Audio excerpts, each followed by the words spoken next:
Bonjour à tous, je suis Jonathan Siboni, fondateur et CEO de Luxury Insight, la première plateforme de data intelligence des maisons de luxe. Toutes les 2 semaines, Godfrey Dini, rédacteur en chef international, et Olivier Guyot, rédacteur en chef France chez Fashion Network, s'entretiennent avec les personnes qui façonnent le monde du luxe, de la mode et de la beauté. Nos invités partagent leur parcours, leur analyse du marché et leurs perspectives pour leur industrie. Retrouvez tous les épisodes sur luxuryinsight.com, les réseaux sociaux et toutes les plateformes de streaming. Alors, bon podcast! Bienvenue dans le podcast Luxury Insight Fashion Network. Aujourd'hui, nous avons le plaisir d'accueillir Pierre-Arnaud Grenade. Pierre-Arnaud, bonjour. Bonjour. Pierre-Arnaud, vous êtes le directeur général de Bash. Bash, marque de prêt-à-porter premium française.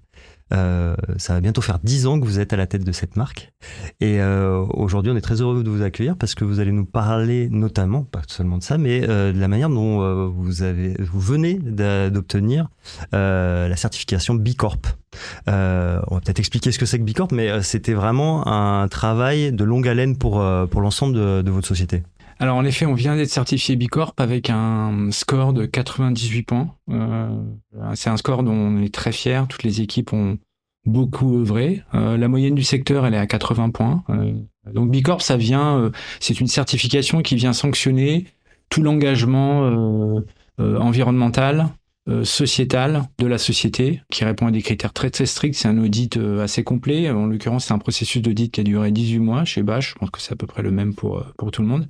Mais au-delà de ça, ça vient récompenser toute la transformation environnementale et sociale qu'on a opérée en 2 temps. La marque a toujours été historiquement, grâce à ses fondatrices, très investie dans toutes les causes autour des femmes. La lutte contre le cancer du sein, les luttes contre les violences faites aux femmes. On a même mis en place un fonds qui s'appelle Fund and Action qui regroupe toutes nos actions caritatives autour des femmes. Et puis un deuxième volet qu'on a démarré en 2017, qui est un volet plus environnemental, et social, et dans lequel on s'est attaqué en fait à un certain nombre de piliers, les matières, le carbone, la circularité, la traçabilité et la transparence.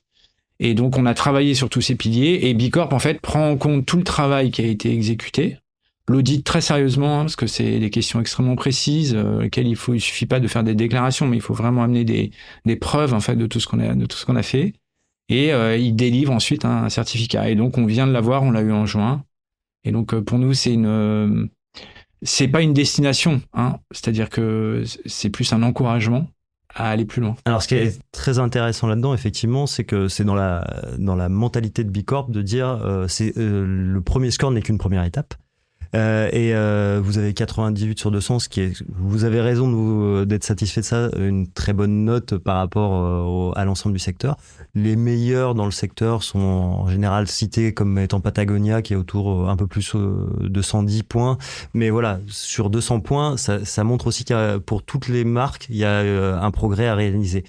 Ce que je trouve intéressant dans votre démarche, c'est que c'est un travail de fond qui est réalisé et pas juste un one-shot de communication. Ça voulait dire vraiment pour vous transformer l'entreprise. Oui.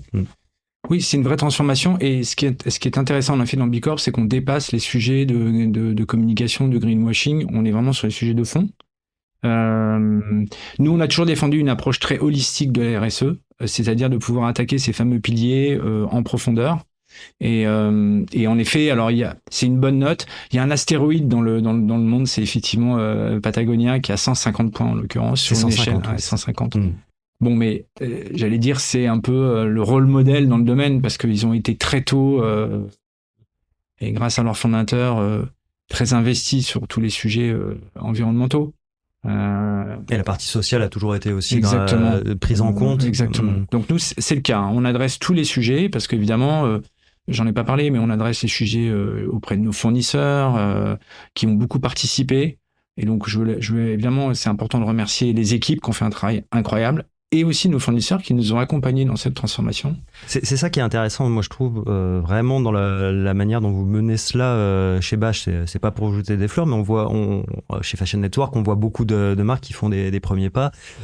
C'est que vous avez travaillé vraiment beaucoup de points en même temps. Et ça, en tant que directeur général, c'est une volonté très très forte. Comment vous avez impulsé ça? J'imagine aussi que les fondatrices sont aussi dans le projet. Donc, comment vous avez réussi à impulser cette vision, comme vous disiez, holistique?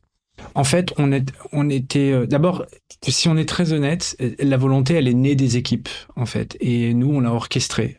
On leur a facilité les choses, on a mis des moyens, on a organisé, on a apporté notre expérience en fait de manager et d'entrepreneur avec les fondatrices et Dan. Dan Arwas. Dan Arwas, oui, pardon. Mais évidemment. La volonté de départ, elle venait de la nouvelle génération présente chez Bash. Et donc, ce que je dis toujours, c'est un peu le principe de la pyramide inversée de la RSE. C'est plutôt les nouvelles générations qui poussent. Nous, on a aidé à pouvoir le faire, le réaliser et in fine, rencontrer un certain nombre de succès. Donc, pourquoi est-ce qu'on a travaillé? Ça a toujours été une conviction depuis le départ que les sujets étaient totalement imbriqués. Parfois, d'ailleurs, un peu contradictoires. Parce qu'il peut y avoir des sujets carbone qui sont contraires à des sujets de biodiversité. Et donc, parfois, on est amené à faire des arbitrages ou des équilibres, en fait, qui sont parfois un peu subtils. Mais oui, nous, on est toujours convaincus qu'il faut travailler sur un ensemble de sujets. Et on est aussi convaincus que Bicorp, c'est un encouragement. Ce n'est pas, ce n'est pas un bâton de maréchal. Oui. Donc, et c'est pour ça, d'ailleurs, qu'en 2024, on a d'autres sujets d'innovation et de transformation. Il y en a deux en l'occurrence, il y en a beaucoup, mais deux principaux on va dire, qui sont l'agriculture régénératrice et l'eau. Donc là, pour la première fois cette année, on a fait un bilan eau de la consommation d'eau de la société au travers notamment de ces produits et avec un plan eau, de la même manière qu'il y a un plan carbone pour utiliser de moins en moins d'eau dans toute la chaîne de valeur. Ce qui est intéressant, c'est vraiment, vous l'avez dit, en 2017, vous avez commencé à travailler le sujet. Oui. Et en fait, c'est un chemin. C'est ça qui est vraiment intéressant, notamment dans les documents que vous partagez. D'ailleurs, vous êtes assez transparent là-dessus. Ça peut être aussi une base de travail pour d'autres sociétés. Mais ce qui est intéressant, c'est vraiment vous avez fait étape par étape et progressivement vous avancez sur les sujets. C'est pas on va mettre un gros budget et en 2 ans on est abouti. Ça se passe pas comme ça. Non, parce que c'est pas uniquement une question de budget.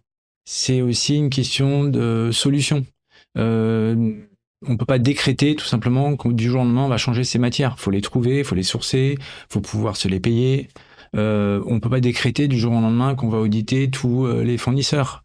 Il faut l'orchestrer, il faut les accompagner aussi parce qu'il y a certains points où ils peuvent être un peu en dessous de nos attentes et du coup, il faut les accompagner pour se transformer. Alors évidemment, si les audits font ressortir des points qui sont bloquants pour nous, là, il peut y avoir des sanctions. En l'occurrence, c'est n'arrivé qu'une fois. Donc oui, c'est un travail c'est une course de fond. Il faut mettre des moyens, c'est vrai. On avait une vision de se dire que Bash était une marque, mais ça devait être pour pouvoir avoir un futur, il fallait que ce soit une marque reconnue comme engagée et donc amenant des éléments de preuve concrets sur un ensemble de sujets. Ce qui est intéressant, encore une fois, c'est, vous l'avez dit, le travail avec les fournisseurs. Vous, l'ambition, c'est progressivement, l'ambition qui s'est concrétisée, progressivement d'aller vérifier les données, de faire rentrer des validations progressivement aux fournisseurs de rang 1, rang 2, rang 3. Et vous avez l'ambition de remonter la chaîne de valeur le plus haut possible. Exactement. Je peux vous donner des exemples. Là, aujourd'hui, 100% de nos fournisseurs de rang 1 sont audités. Là, ce qu'on veut pour l'année prochaine, c'est atteindre 50% des fournisseurs de rang 2. Et puis sur la traçabilité, aujourd'hui, on est conforme à la loi AGEC. 100% de notre collection est traçable et c'est transparent évidemment pour le consommateur jusqu'au fil. Et notre ambition, en 2025, c'est d'arriver jusqu'à la matière brute, la matière première. C'est quoi les freins en fait? Parce qu'on pourrait se dire s'ils sont déjà au fil, ils doivent les savoir. freins, c'est la complexité de la supply chain. C'est-à-dire que si je prends un exemple d'un agriculteur qui ferait par exemple de l'élevage et de la laine, il vend à une coopérative qui elle-même vend à un filateur. Donc il y a toute une chaîne qui est difficile à remonter. Donc beaucoup d'intermédiaires finalement. Oui. Alors il y a des produits sur lesquels on a la totalité de la traçabilité sur les différentes étapes, mais il y a d'autres où c'est plus compliqué, donc c'est un travail de fond. On s'appuie évidemment sur une solution que vous connaissez qui s'appelle Fairly Made, mais bon, c'est quand même nos équipes qui administrent les infos, et donc ouais, c'est un travail de fond, je peux pas dire mieux, c'est un marathon. Voilà. Dans ce marathon, quelle est l'importance de la créativité du produit? Vous le disiez, hein, peut-être que certains fournisseurs, si on n'est pas raccord, on va essayer de trouver une alternative. Ça veut dire on se passe de certaines catégories de matières. Est-ce que on perd de la valeur créative, de la valeur de texture, de tomber? Il faut pas. C'est le sujet. Et comment on fait alors? Et c'est pour ça que c'est les équipes qui ont ces solutions-là. Parce que si les équipes créa ou les équipes sourcing ne sont pas embarquées dans le projet, il est certain que transformer pour devenir plus respectueux de l'environnement, ça pose des contraintes. Hein. Donc, si on n'est pas soi-même convaincu de ce qu'on fait, on trouve pas les solutions. Donc, c'est pour ça que dès le départ, en fait, quand on a commencé ce projet en 2017, on avait une personne qui était en charge de la RSE, mais on avait un principe de steward, c'est-à-dire qu'il y avait un représentant de ces sujets dans chacune des équipes. Et puis pour aller plus loin après dans la motivation des équipes, un peu plus tard dans le temps, on a mis des objectifs, chacun de nos collaborateurs a des objectifs, alors qui sont liés à son métier, hein, évidemment. Et tous les membres du comité de direction ont une partie de leur bonus qui est indexée sur les résultats RSE. Donc, ça pour Bicorp, ça joue aussi, non? Oui, ça joue bien sûr. Ouais, mais surtout, je dirais, ça joue dans le mouvement, en fait, la capacité à accepter que transformer, c'est se créer des problèmes. On est bien d'accord. Hein. C'est pas business as usual. Ouais.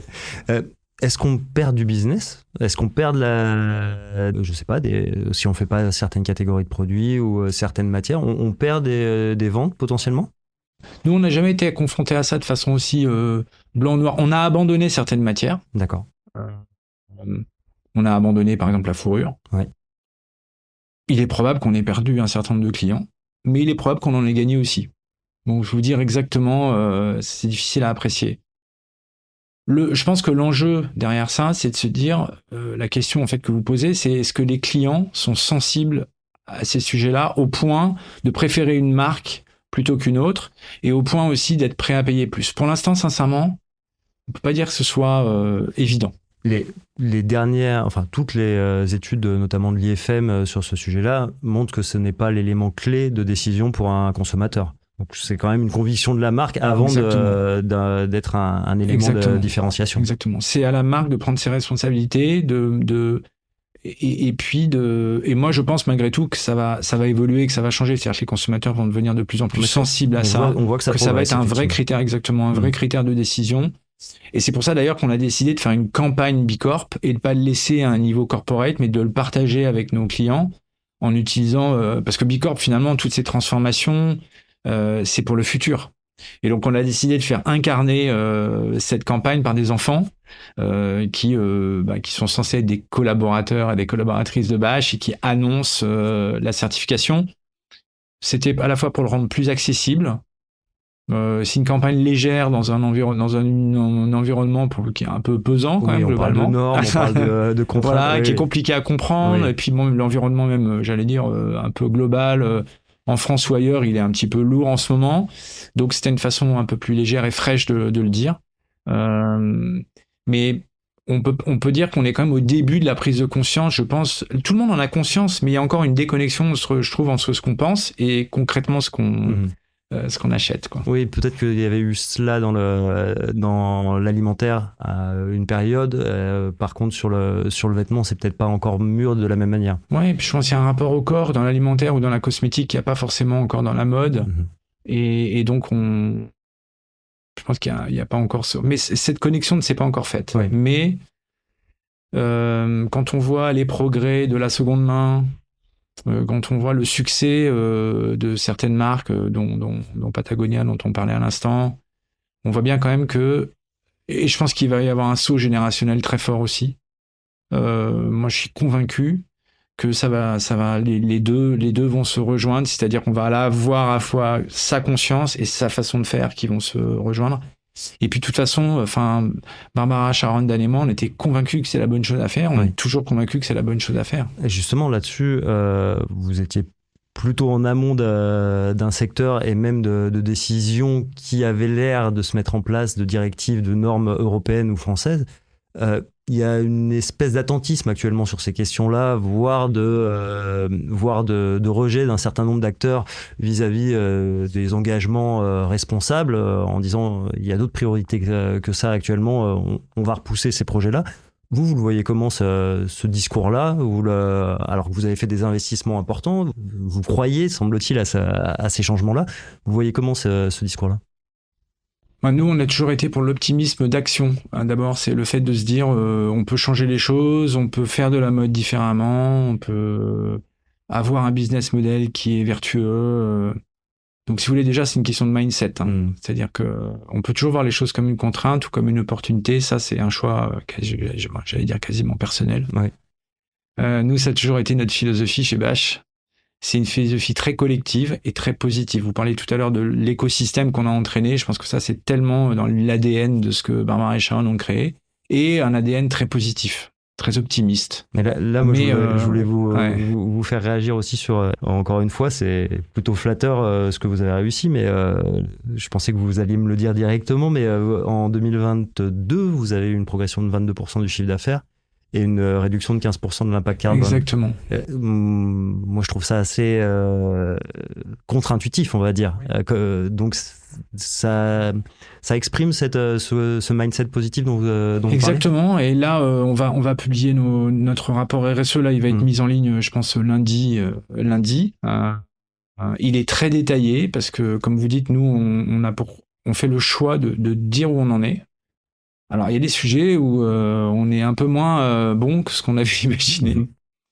Mais là, l'intensité carbone de nos produits va de nouveau baisser. Je ne veux pas spoiler les chiffres, mais elle va de nouveau baisser sur 2023.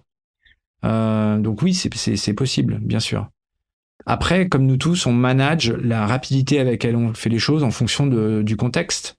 Et notamment du contexte aussi réglementaire, qui peut évoluer en France à une certaine cadence, en Europe à une autre cadence, et donc c'est vrai que de temps en temps, c'est un peu, on accélère, on ralentit, on accélère, c'est un peu du stop and go en permanence. D'accord. Mais on n'a jamais été dans la position d'utiliser ça comme un prétexte pour ne pas avancer. Voilà. Et ça, c'est vraiment dans la philosophie de l'entreprise. On parle beaucoup, alors nous, notre podcast Fashion Network et Luxury Insight. Luxury Insight travaille énormément la data. Vous, la partie innovation et technologie, ça représente quoi? Je sais que c'est un des sujets sur lesquels vous avez beaucoup travaillé lors de la dernière décennie sur le développement digital et de l'utilisation de la data. Vous, ça représente quoi? C'est l'aspect innovation et l'aspect tech chez Bash. Nous, on aime bien dire qu'on fait partie on est les leaders de la smart fashion, la mode entre guillemets intelligente, au sens d'une mode engagée et aussi au sens d'une mode qui est innovante. Toutes les marques, quand on dit innovant, faut s'entendre ce qu'on appelle innovant. On est créatif. Tout le monde dans la mode est créatif. C'est un peu c'est le moteur de notre business. C'est quand même là, on n'a pas le choix. Être innovant, c'est autre chose. C'est faire des choix en amont des autres. Et oui, évidemment, on s'appuie beaucoup sur un écosystème de start-up. Je donnais l'exemple de Fairly Made, mais je peux donner l'exemple de Tilly sur la réparation, de Foam sur la seconde main. Donc, on va chercher en fait des jeunes pousses qui ont des solutions qui sont innovantes et qui nous ont permis en matière, par exemple, environnementale, de faire des choses qu'on n'aurait pas pu faire. Parce que la traçabilité et la transparence sans solution technologique pour faire, c'est impossible. Ça demande une armée de collaborateurs. Vous n'allez pas le développer en intégré. C'était pas possible pour nous. La seconde main, en interne, au départ, quand on démarre, peut-être que dans 10 ans, on se posera la question de l'internalisation, mais pour l'instant, c'est pas possible. Donc, en fait, on gagne beaucoup de temps. Alors, comment on fait ça? On a plusieurs personnes en interne dont le rôle... Il y a un comité innovation sur l'entreprise, donc qui se réunit très régulièrement en disant en émettant des idées sur les sujets sur lesquels on a besoin d'innover, ou vient présenter des solutions qu'il a pu croiser. Et donc, c'est en rencontrant essentiellement l'innovation, elle nous vient en rencontrant des startups. Je crois que beaucoup des idées, elles viennent au travers de ces rencontres. Donc, ça veut dire s'ouvrir aussi aux potentialités, même celles qu'on n'a pas comme solution business. Exactement. Nos équipes vont régulièrement sur des salons, dans des incubateurs, rencontrer. Alors parfois c'est un peu tôt, c'est-à-dire qu'il y a des solutions, on se dit bon c'est pas encore tout à fait ça va pas matcher, c'est pas tout à fait frais, c'est pas tout à fait stable, mais malgré tout ça nous donne une idée et on se dit dans le fond c'est quand même une idée qu'on va suivre. Donc voilà, c'est comme ça qu'on procède pour l'innovation en interne. Donc il y a quelqu'un qui s'en occupe, il y a un comité innovation et on rencontre beaucoup de gens. Vous, dans votre parcours, ça a toujours été un élément qui vous intéressait, ce volet-là ? Oui. Oui, parce que je trouve que c'est ce qui est intéressant quand on est dans une marque, c'est d'être les premiers sur certains sujets. C'est ça qui est sympa, c'est ça qui est marrant. Et en plus, je suis technophile, j'aime bien les solutions techniques, donc je m'intéresse à ce sujet. Et je trouve que pour les équipes, c'est aussi ça donne un petit supplément de plaisir dans le travail. Et c'est vrai que Bash on a été un des premiers à lancer la seconde main sous un business model totalement différent. On a lancé la location. Je pense qu'on sera une des premières marques à travailler sur l'agriculture régénératrice cette année, et probablement une des premières à faire un bilan eau. Alors c'est vrai qu'en ce moment l'innovation elle porte beaucoup sur ce volet-là, sur cette transformation RSE, alors que il y a eu quelques années on l'a beaucoup porté sur la transformation digitale. Encore que on a un modèle omnicanal. On s'était parlé, je me rappelle pendant le Covid, on a lancé l'OMS et le Ship from Store en 3 mois pendant le Covid parce qu'on se demandait ce qu'on allait faire des stocks qu'on avait dans les magasins. Et on continue à le faire. On a beaucoup investi, par exemple, dans une application de clienteling pour pouvoir converser, que les magasins puissent converser avec nos clientes de façon individuelle. Donc, non, on continue à le faire. Pour nous, moi, je suis convaincu que les marques, elles doivent bien entendu être créatives, mais elles doivent apporter des services, des produits, et surtout arriver à combiner, à transformer les contraintes en opportunités. On va parler un peu de vous quand même, mais avant de rejoindre Bash et ce projet-là, qui quand vous l'avez rejoint, était encore une marque qui avait un beau potentiel, mais qui avait pas l'empreinte internationale et un fort potentiel e-commerce, enfin voilà, la stature qu'elle a aujourd'hui. Auparavant, vous veniez d'un univers de la mode, mais pas du premium. Non, enfin juste avant Bash, je travaillais chez Princess Tam Tam, qui est le luxe accessible de la lingerie pendant 5 ans que j'ai dirigé. Et avant, j'ai travaillé dans le sport. J'ai commencé ma carrière dans le sport, dans le surfwear. Alors à l'époque, il n'y avait pas de notion de luxe accessible, mais c'était une marque qui était déjà assez premium et assez cher. Et après, j'ai travaillé dans une marque plus mass market, mainstream, qui s'appelait Morgan, qui avait une très forte empreinte internationale et qui l'a toujours. Et c'est vrai que j'ai commencé ma vie dans le luxe accessible à partir de Princess Tam Tam. Mais là, justement, qu'est-ce que vous avez appris peut-être dans le surfwear, mais surtout au sein de Morgan, au sein du groupe Beau Manoir, qu'est-ce qu'on apprend dans des machines comme ça qui servent potentiellement derrière à l'époque, vous appreniez le retail, les fondamentaux du retail, les fondamentaux de la distribution en fait, qui sont malgré tout ultra nécessaires, même si vous êtes dans un segment plus premium. Vous pouvez les appliquer. Bien sûr, bien sûr. Que ce soit l'encadrement commercial, que ce soit j'allais dire les achats, la supply, enfin donc ça c'est un groupe qui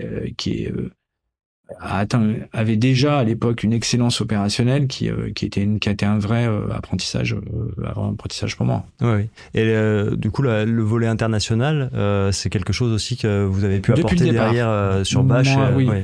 Ça pour le coup je l'ai depuis le départ. Moi j'ai commencé ma carrière dans un domaine qui avait rien à voir, qui était les jeux de loterie. J'étais déjà en charge de vendre à l'international les solutions marketing techniques de la Française des Jeux, qui est un modèle ultra performant et assez très reconnu à l'international. Et donc mon premier job c'était ça. Donc moi j'ai beaucoup fait d'international. J'ai continué à le faire ensuite quand j'étais dans le sport chez Oxbow, puisque mon rôle c'était directeur international. Donc j'ai vraiment internationalisé la marque sur un modèle plutôt wholesale. Ouais. Et je l'ai continué à le faire chez Morgan. Donc ça c'est vraiment ça c'est quelque chose Votre que j'avais embarqué expertise avec aussi. moi. Oui, bien sûr. D'accord. Pour revenir sur Bash, aujourd'hui l'international c'est aussi une bonne part de l'activité. C'est quoi 65% de notre chiffre d'affaires est fait en dehors de France. Et notamment sur des marchés du grand export. Oui. Vous avez quand même bien poussé les US, vous avez bien poussé l'Asie. Comment est-ce que je reviens sur l'innovation, mais est-ce que la tech vous aide à cibler vos développements aussi de ce type-là? Alors, le départ quand même de notre développement, c'était quelques convictions. La conviction que pour être une marque, il faut être présent dans les 3 continents majeurs. Parce que l'international, c'est pas ouvrir quelques boutiques par-ci par-là. C'est plus que ça. Et donc ça a été notre première conviction, c'est de se dire il faut qu'on soit présent en Asie et donc en Chine, et il faut qu'on soit présent en Amérique du Nord. D'accord. Et comme on voulait maîtriser en fait notre distribution, notre image de marque, on souhaitait y aller en direct. C'est déjà un gros pari, mais c'est la décision qu'on a prise. Et donc en effet, on a commencé l'international, on va dire en 2015-2016 en Europe, et à partir de 2017. Ouverture quasiment simultanée d'un bureau en Asie et d'un bureau aux États-Unis. Aux US, ouais. C'était Shanghai, hein, c'est ça sur. Alors ça a été Hong Kong dans un premier temps, puis Shanghai, et ensuite New York, ouais. Où on a nos équipes et locales. Vous avez toujours ces 3 Exactement. pôles. Et aujourd'hui, on a une 40aine de points de vente aux États-Unis, une 60aine en Asie. Alors donc à partir de 2022, comme la Chine a connu la période Covid, qui a été une période un peu difficile. On a décidé de se développer en Asie hors Chine. Donc du coup, entre-temps, on a ouvert à Singapour, on a ouvert à Taïwan. Et donc dans cette zone, aujourd'hui, on a une 60aine de points de vente. Ouais. Et sur cette zone-là, comment vous ciblez les attentes des clients? Est-ce que vous utilisez des outils tech pour identifier et peut-être adapter aussi l'offre? Alors, on a clairement adapter l'offre, puisque notre offre elle est constituée d'une core collection, donc d'une collection principale, et après on a des capsules, soit les capsules événementielles, soit les capsules qui permettent de répondre à des marchés spécifiques. Donc on a une capsule Chine, on a des spécifiques Asie, d'ailleurs j'aurais pas dire Chine, spécifique Asie, et spécifique Amérique du Nord. Donc oui, on répond, et évidemment on mesure la performance de ces produits. On a des socles de données dans tous ces pays. Alors, pour des raisons légales et techniques, on a un socle de données chinois et un socle de données reste du monde, avec une CDP, et qui nous permettent de faire tout un tas de croisements entre le produit, les clients, le produit, les nouveaux clients, alors évidemment les zones géographiques, le produit, les nouveaux clients, l'âge, enfin ça nous permet de faire toutes sortes de croisements et qui sont une base de construction du plan de collection. Pour une marque affinitaire comme nous, c'est important de vérifier qu'on embarque bien la jeune génération. Il y a une génération de clientes qui est née avec la marque, qui existe, qui est toujours là, très fidèle, mais évidemment pour continuer à vivre, il faut aussi qu'on embarque l'équivalent de cette génération qui est née avec la marque, mais transposée aujourd'hui. Donc, on le pilote, évidemment. Un thème qui est d'actualité depuis 1 an, 18 mois, de manière très prégnante, c'est l'intelligence artificielle. Je crois que vous avez des sujets assez importants là-dessus, sur différents items au sein de la marque. Comment vous abordez ça et comment vous le priorisez, l'utilisation de l'intelligence artificielle? Alors, moi, j'ai d'abord beaucoup écouté ceux qui étaient assez en avance sur le sujet, et en particulier j'ai la chance de connaître Jean-Charles Samuelian, qui est le CEO, le fondateur d'Alan, et qui est très à la pointe sur ces sujets et qui m'a beaucoup aidé dans ma réflexion. Et on s'est dit finalement, appliqué à Bash, qu'il y avait trois sujets qu'on pouvait adresser avec l'IA. Il y a un sujet qui est l'hyper-créativité. Donc là, par exemple, nous, on s'en sert pour imaginer des déclinaisons de produits qui sont un peu iconiques de la maison. D'accord. Donc ça, c'est une première utilisation. Ça, c'est mis dans les mains des créatifs? Exactement. Ouais, donc ça reste quand même dans les équipes créatives qui jouent entre guillemets avec ça. Exactement. C'est comment booster sa créativité grâce à des outils qui vont beaucoup plus vite. Ça leur permet d'itérer avec l'outil et du coup d'aller beaucoup plus vite aussi dans les idées et beaucoup plus largement. Ça, c'est une première catégorie d'utilisation. La deuxième catégorie d'utilisation, ça va être tout ce qui concerne la conversation. Hein, comment améliorer la conversation.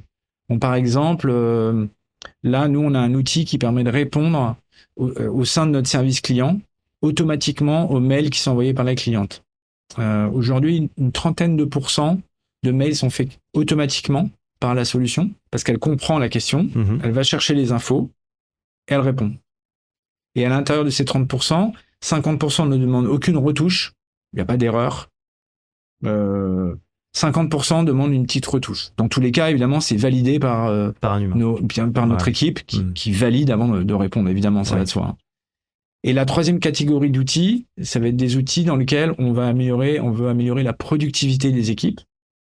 Donc là, il y a tout un tas de use cases qui ont été remontés. On a fait ce qu'on appelle un hackathon en interne dans lequel tous les services ont dit moi, même si je suis pas technicien, j'aimerais bien une solution qui me permette de faire ça plus vite, par exemple. Donc on a toute une liste d'idées. Ça, c'est hyper intéressant parce que dans beaucoup d'entreprises, ça fait peur quand même. Ouais. Donc il faut arriver aussi à culturer l'équipe sur les possibilités.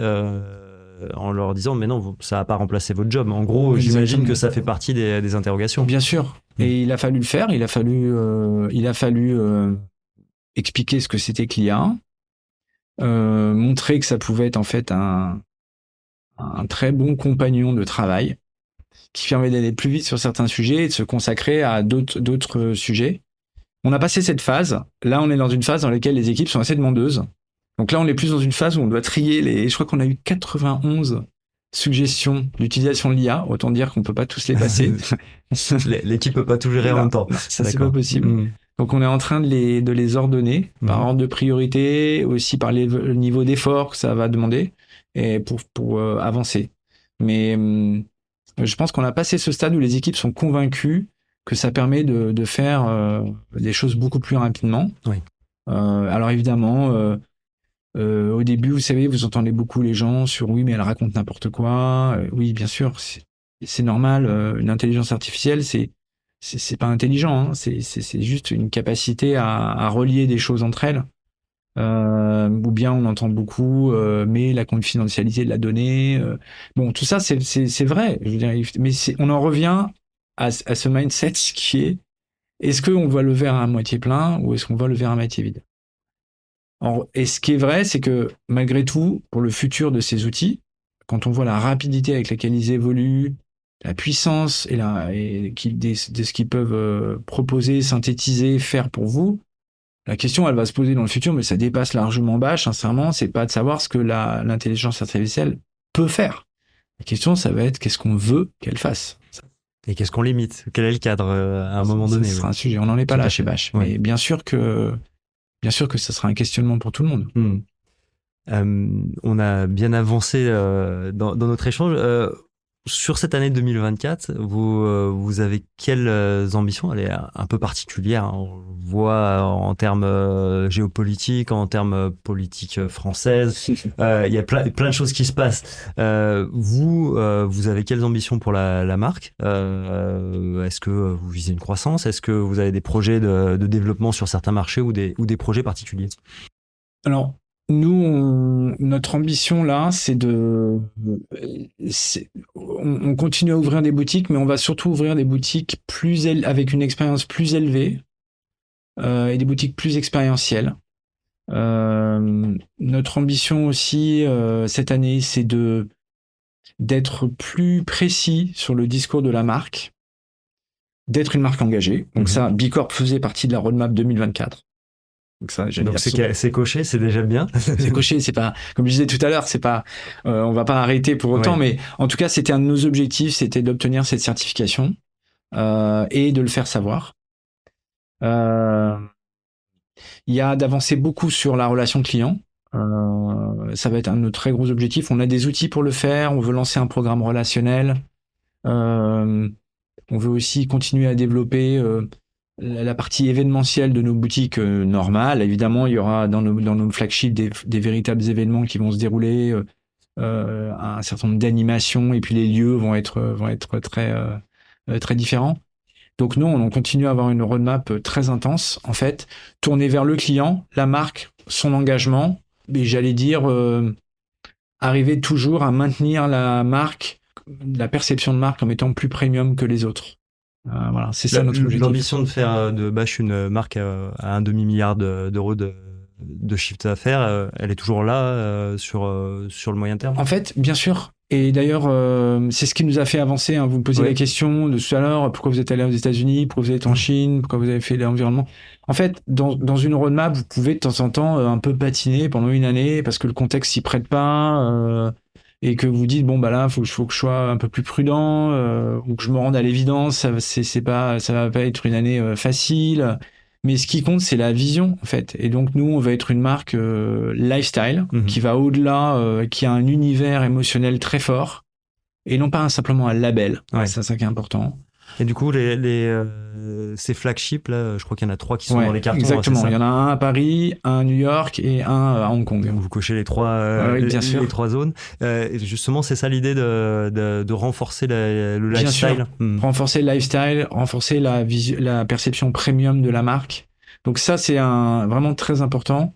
Et ce voyage d'un label de mode vers une marque lifestyle, ça fait partie de l'agenda 2024. On n'a pas démarré au 1er janvier, hein, mais je veux dire, voilà, ça fait partie de l'agenda.